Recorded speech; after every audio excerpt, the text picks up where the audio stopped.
No matter what, people will commit to misunderstanding you. What's most important is your commitment to understanding yourself. Hello, you guys. My name is Nkirika Madani, known as NK, and welcome back to Misunderstood. First off, we have a new mic. Also, I'm recording in my apartment. As a lot of you guys know, I bounce back and forth between the CoverGirl studio and I record in my apartment actually half of the time. But in 2026, we're looking at new changes for the podcast for the good. So crossing fingers on that. Today, we are talking about preparing for your winter arc so you can come out of winter thriving. I have waited to do this episode because it is absolutely so timely for the season we're in right now. We are in the thick of winter. It is very cold outside. Snow's on the ground. Ice is on the ground. It is truly peak winter and we need to get ahead of it. There are so many thoughts and feelings I have around this topic that I really wanted to dive headfirst with you guys. Before we get started, take some time to rate this podcast, Misunderstood, 5 stars. This podcast is my baby. It is my pride and joy. It makes me so happy that I've been able to come on the mic every single week for this entire year. I cannot believe the year is almost over, but we have committed to this podcast, and through that, we've gained a community. My favorite comment and DM message is hearing how impactful Misunderstood has been to somebody. And clearly many people have listened to this podcast. And it's only about a year old and it's exciting to see the growth. If you have not already, please take some time right now to rate the show Misunderstood 5 stars on Apple and Spotify. It means so much and it really helps grow the show. Along with that, please hit follow on the show so that you do not miss any episode. As a lot of you guys know, I come on here weekly and it is every Monday. So start your week off right. Listen to Misunderstood every single Monday and remember to follow the show so that you never miss an episode. Thank you so much. Like I already said, today we are talking about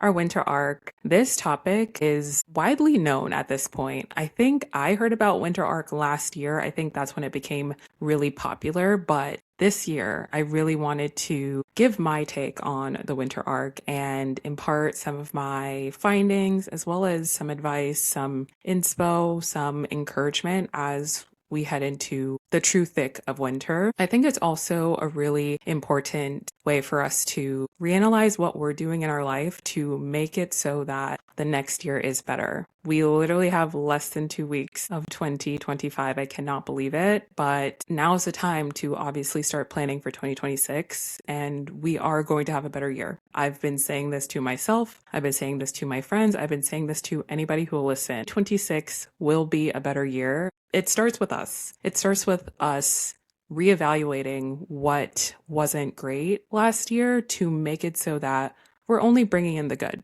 We're going to leave the bad in 2025 and only take the good into our new year. So I thought it'd be really fun to tell you guys a little bit about my thought process for this specific episode. All yesterday, I was brainstorming what exactly I wanted to talk about for this episode. I came up with a list of 9 points I absolutely want to get across to you guys that I believe is the winter arc in my opinion. And also these are the attributes that I am literally doing. And I encourage you to take whatever you want from this and put forth into building your winter arc for the success of your 2026. I started with 5 things on this list and then it just kept on growing. It went from 5 to 7 to 9 and we have 9 right now. So I'm not allowed to add any more because I want this to be a cohesive episode, but right now I have 9 Ds. So the 9 Ds is what we are going to talk about today. Before that, I think it's important to set the stage. What is a winter arc? A lot of people don't even know what it is. I had to look it up last year because I didn't know what it was. I think for the purposes of explaining the story, probably smart to actually read off the definition of winter arc for you guys. A winter arc is a popular social media term for a self-improvement challenge, typically running from October to January, where individuals set and work towards specific fitness, wellness, and personal goals during the colder months. A few other bullet points I'll just read off that I thought were helpful to the conversation. Key aspects of a winter arc: focus, emphasizes mental and physical wellness, consistency, and discipline. Goals can include anything from daily workouts, healthy eating, meditation, reading, learning a new skill, or improving study habits. And then also why it's called ARC, which I thought that was important to tell you guys as well. This is again straight from Google.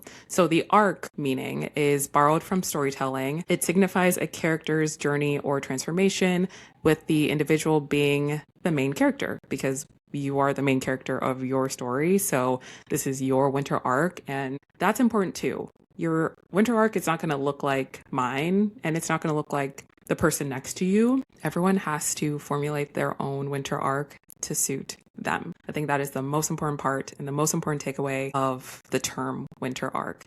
And then last but not least, the purpose is to create a strong foundation for long-term success and avoid the typical January rush, making goals more manageable. Honestly, I love that. And the point is truly to start now. I'm not saying January is too late. You can obviously do your winter arc in January, but the point is to start before the new year, to feel like you're being proactive on your goals and getting to where you want to go. It starts now, which is why this podcast is coming out in December. Now, let us begin. I am getting used to the new mic. I love the new mic. I'm just getting used to it. Just a disclaimer for anybody new and doesn't know me or doesn't know my backstory. I have put in so much work in myself in the last 4 years. 4 years ago, I would say that my life completely transformed, not to be dramatic, but my life completely transformed. And it was because I took it upon myself to drive my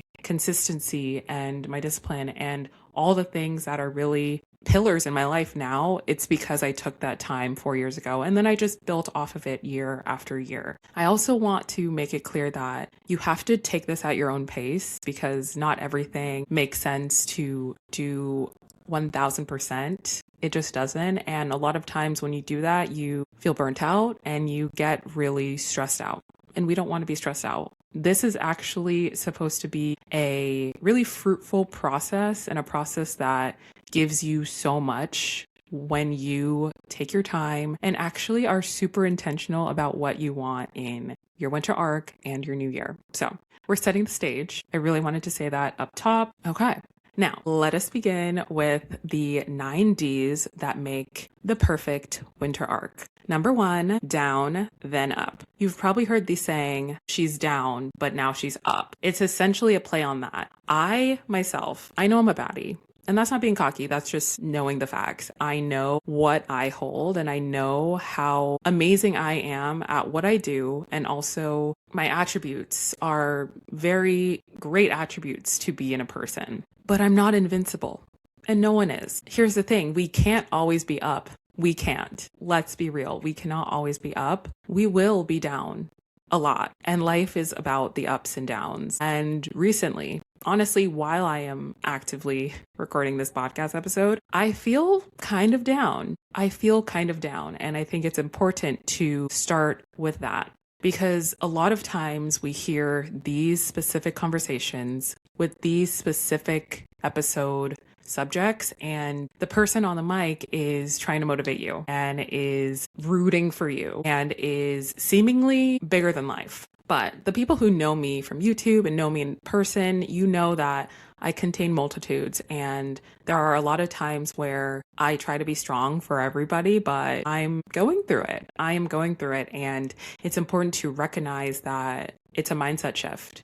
This first one is about a mindset shift. You're down, but that doesn't mean you're out. You're down right now. Take that time to assess why you might be sad or why you might be hurting. I've had to do a lot of hard reflection in the last week of my pain points and the things that have triggered me. There's been so many things that have happened in the last, honestly, 3 days that have really triggered me, that have made me feel sad, on the verge of tears, angry, want to scream. And then I think, okay, well, we're having some down feelings. We have recognized our feelings, and now we're going to be up again because we've taken the time to understand our mindset and how we want to take a negative and bring it into a positive, because life is all about making positive from the negative, because there's a lot of negative in the world. There's a lot of negative in our day to day, but we get the choice to choose what we focus on. I could continue to focus on the down and I could continue to focus on the negative, but who's that really helping? So I like to start off the conversation with that, because your mindset is the first thing that we need to elevate in order to actually do a proper winter arc. The second D is decide.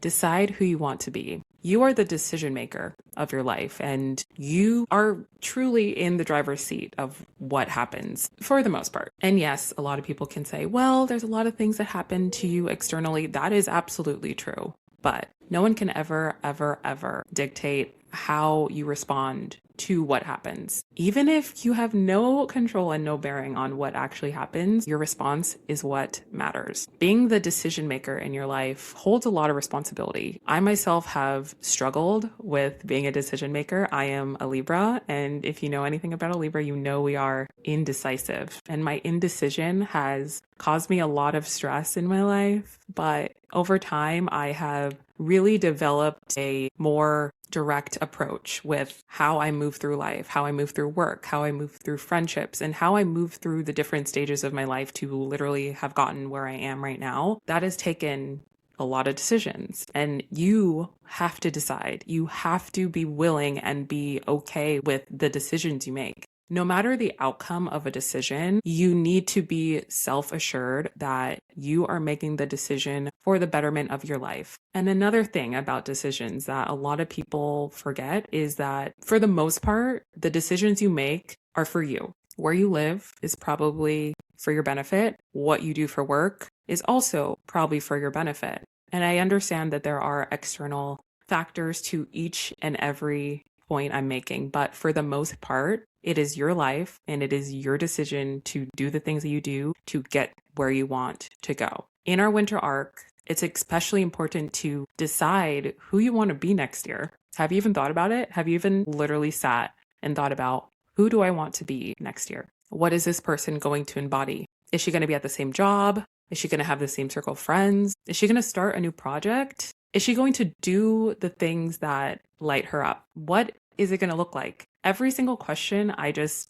said, there is a decision to be made about each and every one. And a really important takeaway for this specific point is that you need to fully understand that what you are not changing, you are choosing. Every single day you wake up and you think, this is who I am and this is the person who I'm putting out into the world. Okay, if you're okay with that, great. But just know that you are deciding to continue to be the person who you are. You can't just blame it on someone else, and you can't just blame it on the extremities. The person you are deciding to be that person every single day. So if you're happy with that person, great. But if you're not, decide to change it. The third D is DND, which is short for do not disturb. I am the queen of D&D. I have my phone and all my devices on do not disturb around the clock. I've explained why, but just for anybody who's coming across this for the first time, the main reason why I have all my devices on D&D all the time is because I am filming for work very often.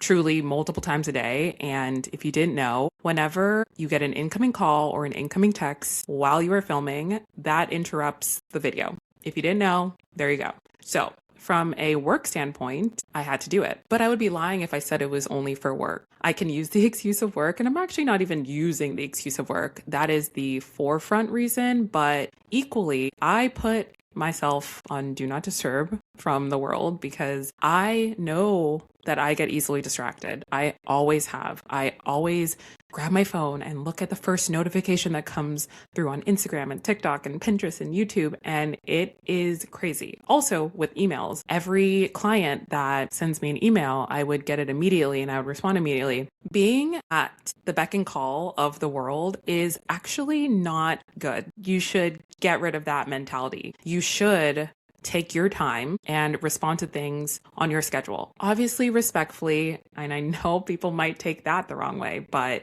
just know that it is very touch and go and there's nuances to everything I'm saying. But for the most part, you don't need to send an email immediately. You don't need to check your post notifications immediately. You don't, and you know you don't. And with Do Not Disturb on, your screen time is inherently less. You are less stressed out because you don't feel like you are answering to everybody around you immediately. Because honestly, the world is not even supposed to be like that. Our lifestyles are not even supposed to operate like that. We are unfortunately in a time in our society where the speed at which we get information and the speed at which people feel like they need something from us has gotten out of control, quite bluntly. So Do Not Disturb is how I take back my peace. And you're going to need peace for your winter arc. You're going to need time for yourself outside of the craziness. I like to say that D&D is silencing the noise. The noise is a distractor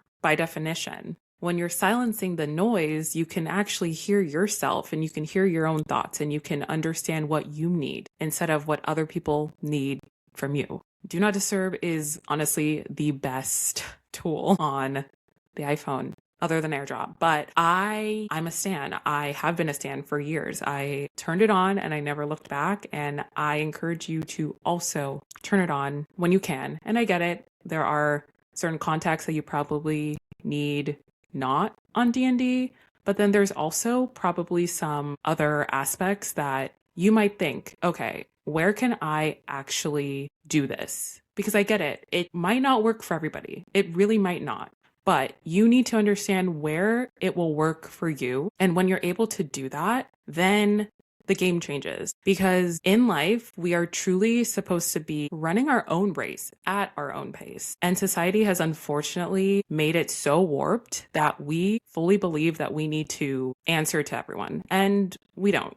We truly don't. So if that is something that you have ever struggled with, I highly, highly recommend you to utilize that tool. Truly such a game changer. And if anything, it will give you so much peace. I can promise you that. The fourth D is dry January. And I actually wrote down dry January / dry months. I did my very first dry January 4 years ago now, and that changed everything. Honestly, dry January is very smart for anybody who wants to take a break from alcohol or just wants to start your year off feeling really clear and really fresh. I will never forget, and I think I've referenced this twice before now. I remember back in 2021 when I did my first dry January, I actually started in January. I extended it for 2 months after that. So it ended up being a full 3 months, and I was really proud of myself. And I remember going out with my friend during the day. We went to lunch and I was telling her how instrumental this period of time has been for me, for my mental health, for my physical well-being. And also, I looked so different in a good way. I was slimmer. I had more energy. I felt the brain clarity that obviously alcohol removes that clarity, and it actually gives you brain fog. That is a true medical study. When people actually take a step away from it, you understand how big of a burden it is in your life. Having a drink, no problem. Having a few, also no problem. But you need to understand where the line is, because we all have a line and we all have a different threshold to alcohol consumption. But when you feel yourself needing to have a drink very often to feel normal, that is obviously an issue that we want to get ahead of. So I highly recommend starting the year off with a dry month. Obviously, mocktails are a thing. I actually love going to get mocktails. I actually try to order them every other time that I do go out, because I actually do enjoy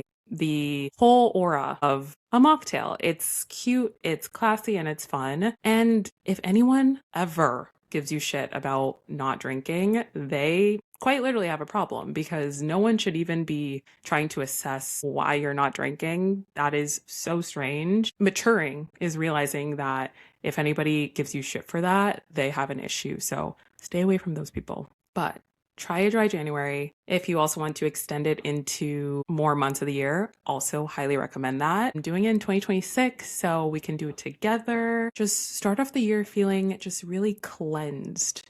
Let's just take an alcohol break. It will just help you so much. Be really focused with what you're doing and all the goals that you want to achieve in this new year. The fifth D is declutter. Declutter honestly takes a few forms, but I really wanted to talk about your physical space to declutter, but then also your digital space to declutter.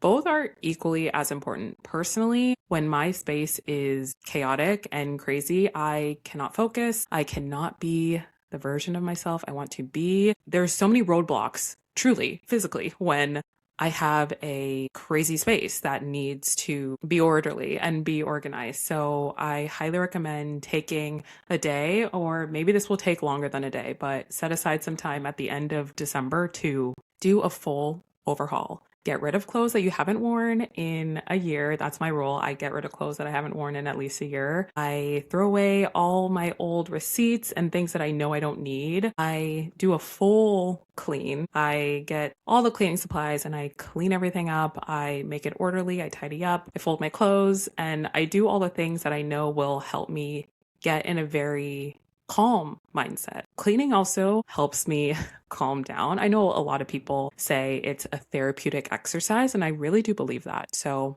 highly recommend taking some time, whether it be an hour or a day, or if it has to be a few days, take the time at the end of the month to do a full declutter of your space so that you quite literally have more space to play with for the new year. And then on to our digital decluttering. It's essentially a digital detox as well. I actually wrote down a few things. First and foremost, doing a great unfollowing. I do mention this every year on YouTube because this has now been a thing, a tradition I've done at the end of every single year. I usually do this either on the 30th or the 31st of December, but I go through my followings on all my platforms and I start to remove people who I don't even know or I have not really crossed paths with in a while, or we aren't aligned anymore. That's also a huge thing. You don't have to continue to follow someone just because you met one time at a bar at a random hour. You don't have to. You can if you want, but you have to realize that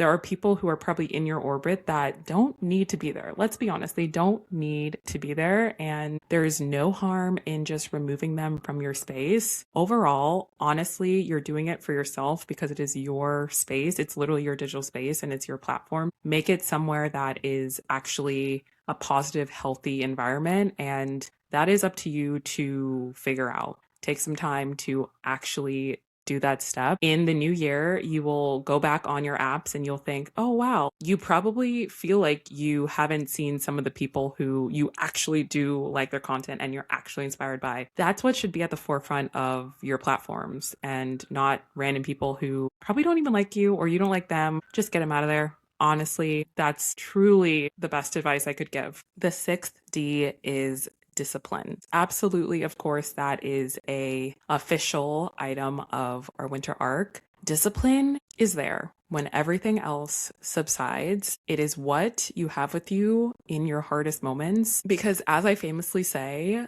motivation comes and goes, but your discipline will keep you going throughout it all. Your discipline will carry you through every single stage that is super, super hard. Because like I said, motivation is truly comes and goes. It's a little seasonal. It's a little occasional. I know that I do not have motivation every single day. And a lot of people do not have motivation every single day. It's impossible. But your discipline is the hours that you've put into a task or a project that you are really being so intentional by. It is what will carry you through in every instance in your life. Also, think about all the times where you have promised yourself something and you've probably worked hours and hours on a project, or maybe even with your fitness. I think with fitness, that is probably the best example because right now we are literally in the coldest months of the year. Right now in New York, it is literally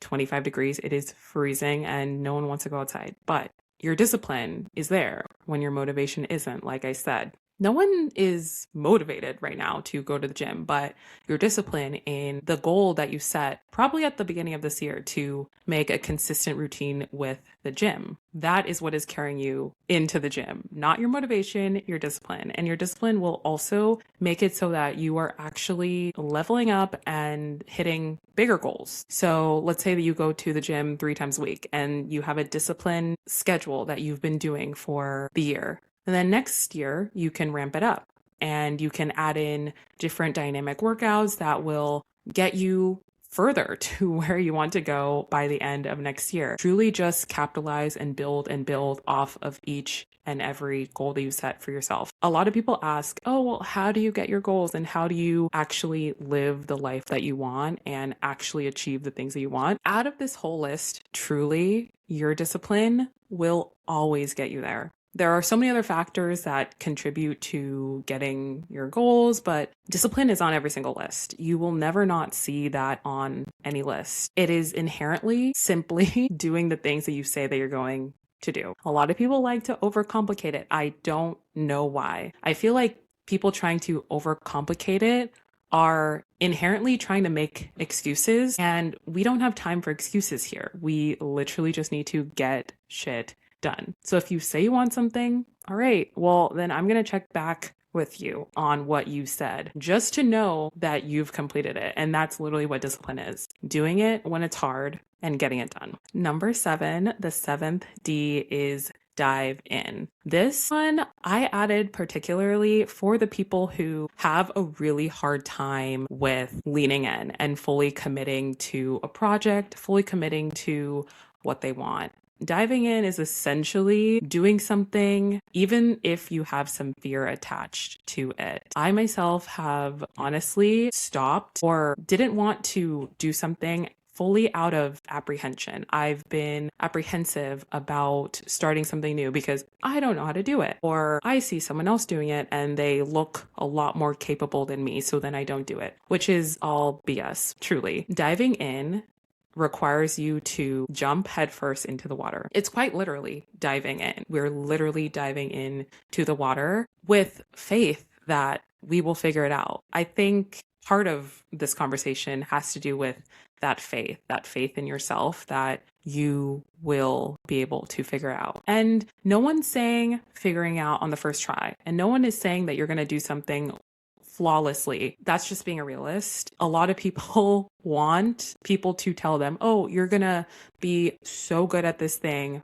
right off the bat, or you are going to succeed on the first try. The most successful people have not done that. The most successful people have made mistakes, fell down metaphorically, and gone back up. There's so many times that I have seen this in other people and also in myself, that you need to do it scared. That is what diving in is. Doing it and doing it scared. If you have been scared to start posting on social media, if you have been scared to run a marathon, if you have been scared to move to another country that you've never been to, you need to do it and do it scared, because along the way you will gain the faith in yourself. It happens every single time. It actually happens a lot more often than one would think, because sitting on the sidelines, you're not going to get anywhere by sitting on the sidelines. You have to dive in. You will float. With time, you just have to have some faith in yourself. Also, with this one, I think it's important to talk about exposure therapy, which I believe that is a 2025 buzzword. A lot of people are talking about exposure therapy. I myself also have been throwing that term around, and essentially it is doing something that you are unfamiliar with so many times that you essentially become numb to the feeling of fear of doing the thing, so that you just keep on doing it and then you become good at it over time. That is what exposure therapy is. So think about diving into something new as, all right, this is exposure therapy. You can literally say it to yourself. I have said this so many times with going out to events and meeting new people. If I don't know anybody, going by myself. As a lot of people know, I do a lot of things by myself and I'm comfortable to an extent, but that doesn't mean that I am completely 100% good every single time. There's a lot of times where I do have a little bit of panic and I do have a little bit of anxiety with doing things new for the first time, even though I've done other things similar. Sometimes that feeling never gets old, but you have to continuously tell yourself, This is exposure therapy. This is going to get easier over time through exposure, through doing it over and over again. You're going to have more faith in yourself, and you're going to literally feel better about each and every time that you quite literally dive in and throw yourself into any situation. The eighth D is don't quit. This one reminds me of every single time I've had a coach growing up for sports. I was in a ton of sports during middle school and high school, and a lot of my coaches would tell me, don't quit, don't quit. I am a naturally athletic person, but also my parents put me and all my siblings into sports very early, and through that, I learned the sports I loved and the sports I absolutely hated. There were so many sports that I truly did not like, one of them being cross country. And it's funny because this is now coming so freaking full circle. It is hilarious. I hated cross country. I absolutely hated it. And my 3 cross country coaches told me, NK, don't quit, don't quit, don't quit. You are a short distance runner, but you could be a long distance runner if you keep on going. Fast forward, I finished the season of cross country. I didn't do it again in high school. However, now here we are, many, many, many years later. I am in the process of very lightly training for my very first marathon. I am qualified for the New York City Marathon. I've mentioned this before, but true training will start mid 2026. But it's just hilarious because essentially I did not give up on this dream that I really wanted to achieve. And yes, cross country running and running for a marathon, they're 2 different things, but both of them are long distance running. So it's just funny how when I was a literal high schooler, I didn't like doing something and I didn't see it all the way through. But here we are as a full-on adult. Now I'm doing something that my younger self would obviously be proud of. And I've also learned a lot about myself through the act of long distance running, which again, I wouldn't know that if I quit. If I quit it early on, I wouldn't have seen this growth within me of learning how happy I am when I run and all of the really great traits about my body and about my stamina and my abilities. I wouldn't have known all of that or any of it if I didn't continue. Let that story just be a overarching theme of you literally would not know what you're capable of if you quit. If you stopped halfway through, how would you know? Well, you didn't see it through, so you never know what you could have done if you let it go. Think of that. And if anyone else is in sports or grew up playing sports, you know that you had a coach tell you, do not quit, see it through, and let that just carry you through the specific bullet point. I'm so happy that there are a lot of things, not just with running, but there are a lot of things that I saw through. Specifically with working in social media, there were years, literal years of being in the trenches. And essentially for me, that means I did not see the light and I didn't know how exactly I was going to actually do this, but I put in years, literal years of work, and there is proof to all of that. And now I feel like I'm finally reaping the fruits of my labor of all of the years that I put into something I deeply loved. There were so many times I wanted to quit. So I want to make that very clear. So many times I wanted to quit, but I realized that if I quit, then honestly, I wasted all those years of trying. So why not try with the intention of continuing, even when it feels very confusing or I just don't know what I'm doing? Sometimes you'll figure it out over time, but don't quit. Because if you quit, you won't see what can actually come of all of your work. The ninth and final D is dream big. I thought this would be a really good one to end with because we are thinking about the big picture. I know we're having this conversation now, but we're thinking about 2026 in its entirety. And actually, we're thinking beyond 2026. It's not just 2026, but yes, our first sight is on 2026. And it's important to really remember that we have an entire new calendar year that we've never touched. And that is exciting. It's exciting to be shown this whole unslated year, a year full of opportunity, and a year that with the right mindset, we could do anything. And I know that's a cliche, but I do like to believe that any dream is possible if you just dream it. And when I say dream it, I'm also going to make a whole vision board step by step for YouTube. So go follow me on YouTube and you'll see that. But that is where you dream big. Honestly, your vision board is where you dream big. Make it a whole evening or a whole day. Get a fun beverage, wear a cute outfit, and just sit and be comfy and scroll on Pinterest for hours and hours. Get the quotes that really inspire you. Get the photos that you literally want to live out those photos, meaning you will have photos that look just like those photos for your real life. That is what we are doing. Dreaming big is a very beautiful practice of understanding that life can give you everything that you want it to if you dream it. If you dream it, and if you actively put one foot in front of the other and actually do the work, you can get the life that you want. Especially in winter, it's kind of a depressing time, but it's important to turn on that optimism. I think it's more important now than ever to turn on that optimism, have things to look forward to. And one of the biggest things to actively look forward to is your future plans and your future dreams and the person who you want to be in the next year. What is she wearing? Where is she going? Who is she with? All of these things are part of the conversation. And it's really, really exciting to be able to have a visual representation of the dreams that you dream so big. Everything can truly happen. I have made a vision board every single year since 2021.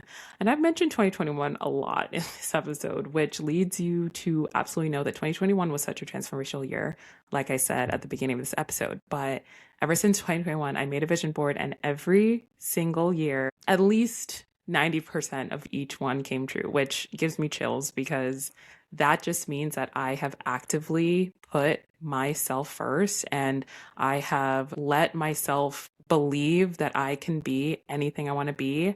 And that is really, really exciting. And that's all I want for you guys. I literally want you guys to have everything that you can ever dream of. Honestly, now that we're in a brand new year, it really starts with your mindset. It really starts with you doing the work. That work starts now. We have an entire year of possibilities, and why wait? Why wait? I honestly cannot wait to see how you blossom outside of your winter arc. And with that, thank you so much for listening to another episode of Misunderstood. Remember to rate the show 5 stars on Apple and Spotify and follow it wherever you are listening. Join our Geneva group chat. It is always linked in the description of every single podcast episode. Hang out with me on my other socials, TikTok, YouTube, Instagram, and Pinterest at NK Madani, and I will talk to you guys in my next one.